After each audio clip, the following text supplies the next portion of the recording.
Tirhut MLC उपचुनाव के लिए प्रतिष्ठा दांव पर लग गई है। जातीयता की धारा बह गई। पार्टियों से लोग नहीं चिपके रहे, गठबंधन से नहीं चिपके रहे। ब्राह्मण की झोली में सबका दान गिरा। अब कितना प्रतिशत मिला, किसने 54 दिया, किसने रुपया दिया और किसने 100 टकिया दिया। उनकी भी परीक्षा है सर इस बार, किला कितना ठोकाया। जनसुराज ने भी बड़ा तुरूप का पत्ता खोला। बहुत बड़े बड़े सुरमा बाना भांज रहे थे। अब देखना है कि उसका प्रतिशत क्या रहता है। मुसलमान को छिटकाने का तो एगो पहला तो पीके है, तो छिटका दिए हैं उपचुनाव में बहुत जगह। उपचुनाव हुआ सर विधानसभा वाला, तो थोड़ी सी राजनीति थरथराई बिहार की। नहीं, ये भी उपचुनाव है, तो इसका कितना असर। पनोरमा ग्रुप, जो सोचता है वो करता है। नमस्कार, आप देख रहे हैं न्यूज हाट। मैं हूं चंदन झा। वोटिंग हो गई तिरहुत एमएलसी उपचुनाव के लिए। प्रतिष्ठा दांव पर लग गई है, इज्जत दांव पर है। किसकी? तो नीतीश की और तेजस्वी यादव की। चुपके से कुछ ने कमाल भी किया है। तो आज उपचुनाव का क्या हाल रहा, इसी को समझिए। और इस पर हमारे साथ बात करने के लिए हैं वरिष्ठ पत्रकार अजय मिश्र। सर, आपका इस कार्यक्रम में स्वागत है। धन्यवाद चंदन जी। सर, उपचुनाव के लिए वोटिंग हो गई, बहुत शोर इसके लिए, और एक से एक कद्दावर जो है नेता इसमें लगे हुए थे। क्या मतलब, क्या फीडबैक है? देखिए, मतदान तो हो गया और मतदान की गति धीमी रही जी। लेकिन अभी तक की जो जानकारी है, समाचार बोलने तक लगभग 40% का आंकड़ा बताया जा रहा है, लेकिन आंकड़ा बढ़ भी सकता है। तो बढ़ेगा तो सर हम लोग और किसी कार्यक्रम में बता देंगे दर्शकों को। और मतदान का जो स्वरूप रहा वह पूरी तरह से जातीय लामबंदी हो गई। अच्छा, मतलब पार्टियों से लोग नहीं चिपके रहे, गठबंधन से नहीं चिपके रहे। गठबंधन से इतर भी लोग गए और जाति के नाम पर भी मतदान कर दिए, जिसका असर नतीजों पर दिखाई पड़ सकता है। और सबसे बड़ी बात है कि यह सीट जो है जदयू की रही है और 2 दशक से रही है। यहाँ के जो एमएलसी जीतते रहे हैं उसमें देवेश चंद्र ठाकुर वह सांसद बन गए सीतामढ़ी। इसी क्षेत्र में सीतामढ़ी भी है, इसमें जो है 4 जिला, उसमें शिवहर, सीतामढ़ी, मुजफ्फरपुर और बेसर। तो उनका प्रभाव भी है। उन्होंने ही जदयू के प्रत्याशी अभिषेक झा का नाम प्रस्तावित किया था और पार्टी ने मुहर भी लगा दी, है ना। और नीतीश कुमार खुद इसके लिए सक्रिय। लेकिन चूंकि चुनाव मैदान में लोजपा रामविलास के एक बागी राकेश रोशन उतर गया है। वो राजपूत जाति से आते हैं और राजपूत मतदाताओं की बाहुलता है तिरहुत स्नातक निर्वाचन क्षेत्र में। तो लोगों को लग रहा है, चाहे जो मतदान का रुख है, जो खबरें हैं, उससे है कि जातीयता की धारा बह गई। एक तरफ राजपूत बहुल, मतलब राजपूत लोग राकेश रोशन की तरफ मुड़ गए। दूसरी तरफ जनसुराज ने भी बड़ा तुरूप का पत्ता खोला तिरहुत में। भूमिहार जाति के कद्दावर नेता रहे और पूर्व एमएलसी राम कुमार सिंह के बेटा डॉक्टर विनायक गौतम को उतार दिया। स्वाभाविक है कि भूमिहारों का, और रघुनाथ पांडे के नाती रहे हैं। तो अब बताइए, रघुनाथ पांडे को कौन नहीं जानता है मुजफ्फरपुर में, मतलब तिरहुत पूरे इलाके में, और खास करके भूमिहार समाज में। उसके अलावे भी व्यवसायी हैं, बड़े व्यवसायी रहे हैं, भूमिहारों के साथ सिरमौरे रहे हैं। नहीं तो उनका नाती है। और राम कुमार सिंह जीतते थे तो उसमें रघुनाथ पांडे का ही बड़ा हाथ होता था, यह भी सब जानता है। तो एक चीज ये है, तो क्योंकि डॉक्टर विनायक गौतम भूमिहार समाज से हैं, कहा जाता है कि भूमिहारों का रुझान भी जातीयता की धारा में बह गई। अब अभिषेक झा ब्राह्मण है, ब्राह्मण ऐसे भी जो है बेचारा दया का पात्र होता है, लेकिन सभी जातियों में उसका सम्मान होता है। तो जो खबरें हैं कि यहाँ पर सभी जाति का मत जो है अभिषेक झा को मिल गया। अब किसका कितना मिला, ब्राह्मण की झोली में किसने कितना दान दिया, यह तो नतीजा बताएगा। लेकिन ब्राह्मण की झोली में सबका दान गिरा, क्योंकि वो तो सबका दान लेता है, सबके दरवाजे पर उसको दस्तक देता है, सबसे दान लेता है, सबसे दान मांगता है और उसको मिलता है। तो ब्राह्मण को मिल गया, ब्राह्मण के नाते अभिषेक झा को। अब कितना प्रतिशत मिला, किसने 54 दिया, किसने रुपया दिया और किसने 100 टकिया दिया, यह तो नतीजा आएगा तब पता चलेगा। लेकिन सबों का मत, मतलब सभी जातियों का मत इनकी झोली में पड़ा, कम या ज्यादा। अब यह इसकी संख्या कितनी होती है वो तो नतीजा आएगा तब 9 तारीख को पता चलेगा। लेकिन फिलहाल जो जातीयता की जो धारा बही तिरहुत स्नातक निर्वाचन क्षेत्र में, पहले भी बहती, ऐसा नहीं कि इसी बार, मतलब कुछ नया नहीं है, नया नहीं है, लेकिन धारा लेकिन तेज थी।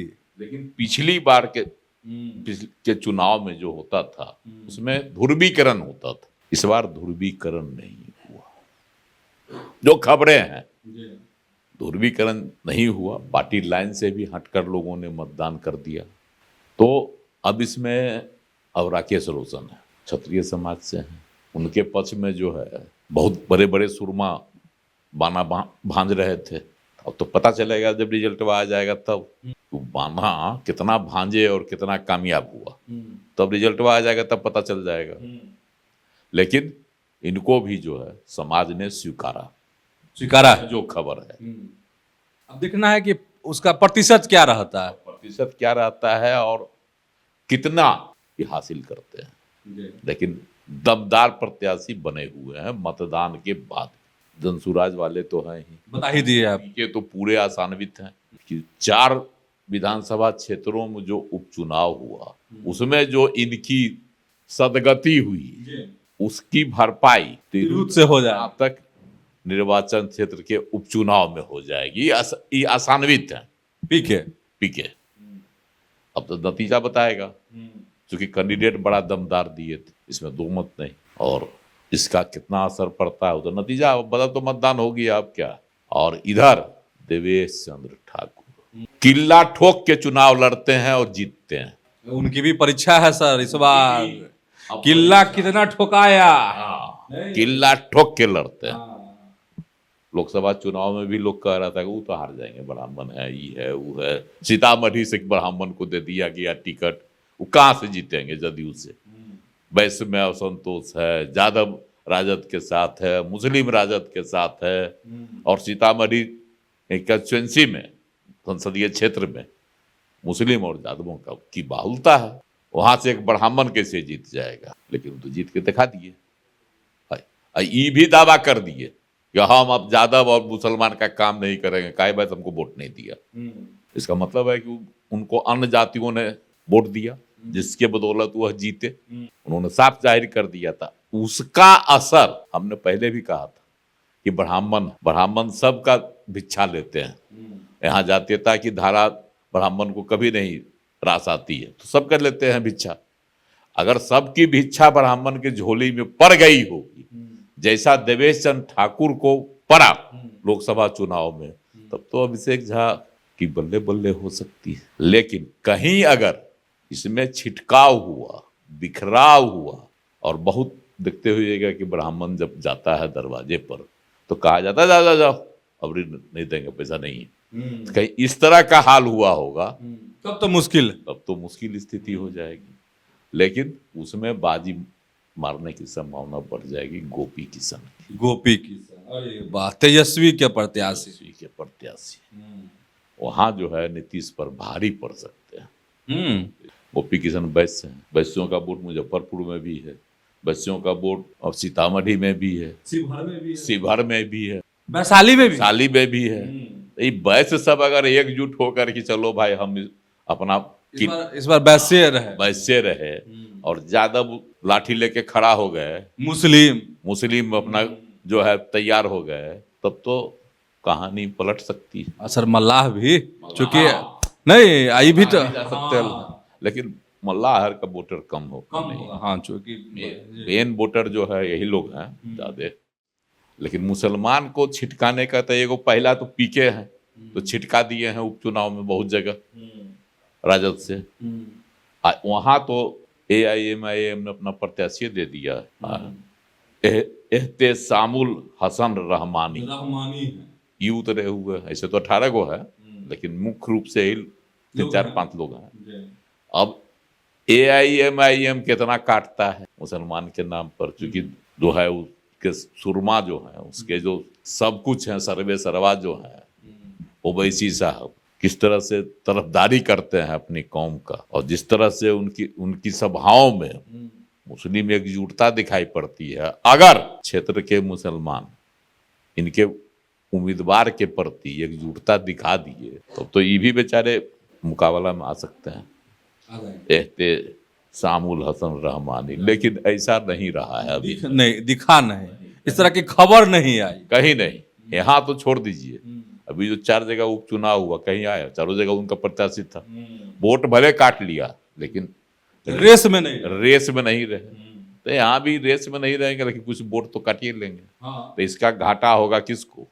गोपी किशन को। तो अब इसमें देखिए कौन बाजी मारता है, राकेश रोशन या अभिषेक झा या गोपी किशन या विनायक गौतम। चारों में से देखना है, इंतजार है, नतीजा का इंतजार कीजिए। 9 तारीख को सब पता चल जाएगा। अच्छा सर, एक चीज हमको बस थोड़ी जानकारी कि इस चुनाव का, जैसे उपचुनाव हुआ सर विधानसभा वाला, तो थोड़ी सी राजनीति थरथराई बिहार की, नहीं ये भी उपचुनाव है, तो इसका कितना असर उपचुनाव मतलब यहाँ की सियासत पर? देखिए, उपचुनाव जो है तो ये विधान परिषद का, लेकिन 4 जिले हैं इससे, मतलब पूरा सब मूडे भफा जाएगा। 4 जिला, 4 जिलों का मूड जो है आ जाएगा, क्योंकि यहाँ पिछड़े भी हैं, दलित भी हैं, आपको क्या कहता है, अल्पसंख्यक भी हैं, अच्छी आबादी है, सवर्ण भी, के बाद सवर्णों की भी आबादी है ना, साहनी भी है, जादव भी है, कोयरी भी है, कुर्मी भी है। जो वोट का जो बिहारी समीकरण है, सबका यह है, मतलब ये पक्का लिटमस टेस्ट है कि कौन किसके साथ गया। ठीक है, इसमें वोटर कम होते हैं, पढ़े लिखे स्नातक जो हैं वही होते हैं, लेकिन नेचर जो है, मतलब स्वभाव जो है मतदान का, वो पता चल जाएगा। और स्वभाव जब पता चल जाएगा तो लोकसभा, अब विधानसभा चुनाव 25 में होने हैं अगला साल, तो सब उस अनुसार अपने बिसात बीच देंगे। इसलिए ये महत्वपूर्ण है, एक सीट, और वह भी नीतीश कुमार के लिए, क्योंकि उनकी ही पार्टी के 2 दशक से इस सीट पर कब्जा रहा है। तो समझ गए होंगे कि आखिर कैसे नीतीश कुमार की और तेजस्वी यादव की प्रतिष्ठा, इज्जत दांव पर लगी हुई है। तो ऐसे ही अपडेट रहिए न्यूज हाट के साथ। धन्यवाद, नमस्कार।